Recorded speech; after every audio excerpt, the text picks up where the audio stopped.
Hi everyone, welcome to my channel. If you're new here, thanks for clicking this video. Feel free to hit the coffee in the corner to subscribe. Today we're doing another bake with me for lazy lasagna, which is this bad boy right here. It's so ooey and gooey and cheesy and delicious. This is super fast, super easy to make. So if you want to see how to make this delicious meal, then stick around.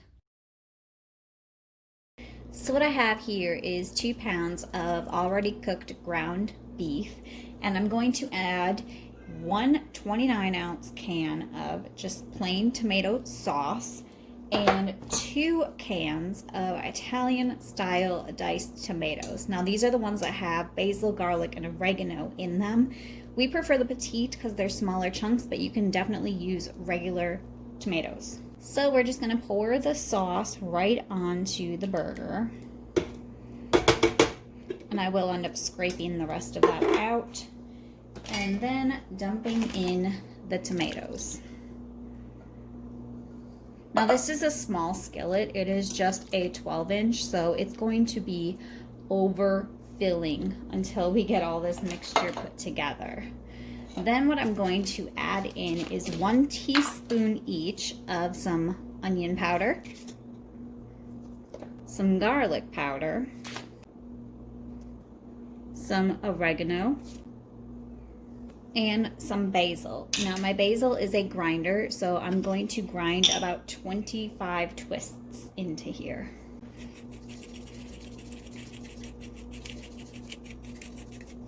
And that's going to actually be about 1.5 teaspoons. So very carefully, I am going to stir all of this together to mix it all up and incorporate it. Now this is just the meat sauce portion of this meal.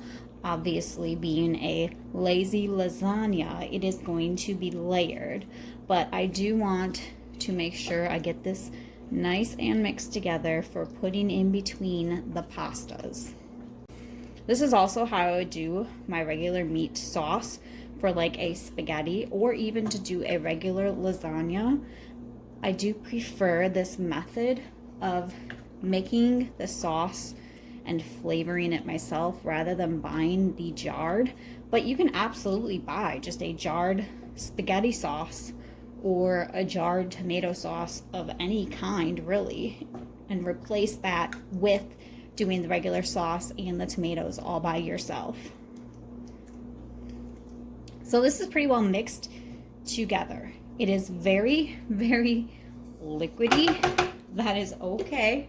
This is going to be the liquid that absorbs into your frozen pasta when we move on to that step. Okay, y'all, the next step is I have a 10 by 14 inch casserole dish here. This is a larger pan by an inch and an inch because I do have a family of 6 that I need to feed. I need a bigger dish. So what I'm going to do is I have already sprayed this with a cooking spray so it doesn't stick. And I'm going to spoon in some of this meat mixture that we just made. I'm just going to coat the bottom in it, trying to get as much of the liquidy stuff for the bottom as possible.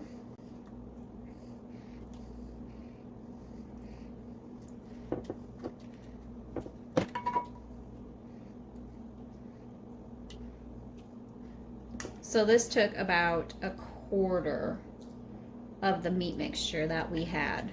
So we have coated the entire bottom of this. That just gives us a nice base. So number 1, the pasta doesn't stick. And number 2, that you've got a nice even distribution of your meat to pasta ratio. So what I have here are 2 16-ounce bags or 1-pound bags of just a plain cheese ravioli that is frozen. So what I'm going to do now is try and layer this as best as possible across the bottom. Now as you see, there are a bunch that are stuck together. Kind of sucks, can't really break them apart, so you just pop them in there as is.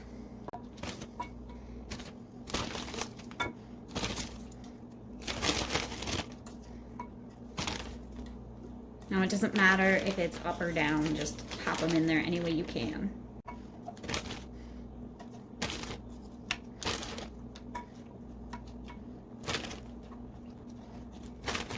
Now Now I'm trying to make it so I have 1 bag per layer, so we'll have 2 layers of pasta.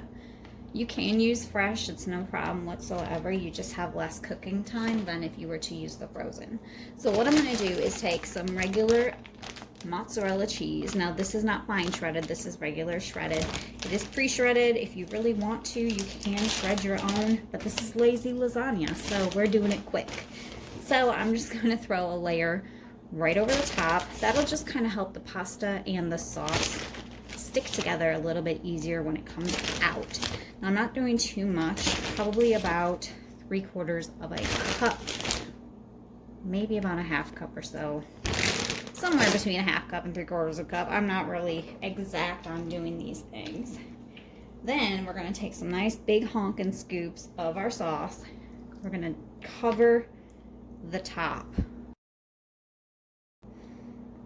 Now you'll notice when I do this that I try to like put lines or at least spread it out as I'm doing this, because I don't like it when you dump it all in the middle and then you can't spread it, especially when you're going over the top of cheese.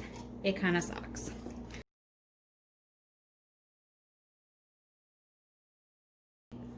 And then you're going to do the same thing. You're going to take your second bag, and there's a thermometer. You're going to take your second bag and you're just going to layer it all over the top.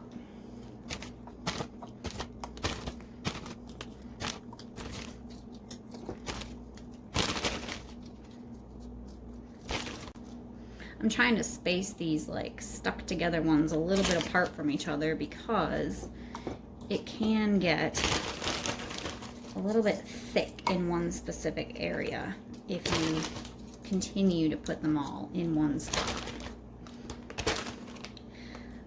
So obviously this one didn't cover as much ground as the first bag, so there are some spaces in here, whereas the first bag I had to squeeze it in. So they're approximate amounts of pasta inside each. So now we're just going to top it with a little bit more cheese, not too much, just a little, enough to make it stick. So I would say about 1/4 to 1/3 of a cup more cheese, because we are going to put more cheese on top of the sauce mixture and you don't want it too cheesy.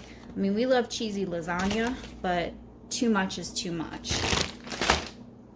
So we've got that. Then we're going to put the rest of the sauce on top.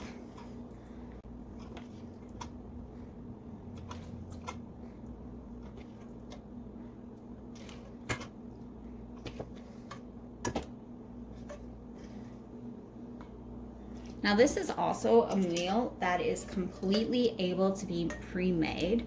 So if you want to make this in the morning, you can throw it in the refrigerator cupboard and just pull it out and cook it for about an hour rather than the 30 to 45 minutes that it's going to take for this. So there's the rest of the sauce mix. We're just going to spread it as well as we can on top of the rest of the pasta. Now obviously it doesn't cover completely. That's okay. There's enough juice inside of this that it is going to cook your pasta. There are no worries about that. And then we're going to take another, probably 1/4 to 1/3 of a cup of cheese. Like I said, we love cheese on our lasagnas especially. I go through over 4 cups of cheese when I make a normal lasagna. We eat tons of it. I know it's not the greatest for you, but hey, we're in Wisconsin. We love cheese. So get the rest of this topped, just like so. So that's probably about 1/3 of a cup more cheese. Now I'm going to go in with some parsley flakes here, and you can definitely use fresh parsley if you have it available. I just do not have mine fully grown yet. So we are going to take about, I'd say that's probably about a 1/2 tablespoon worth, and we're just going to sprinkle it over the top of the cheese.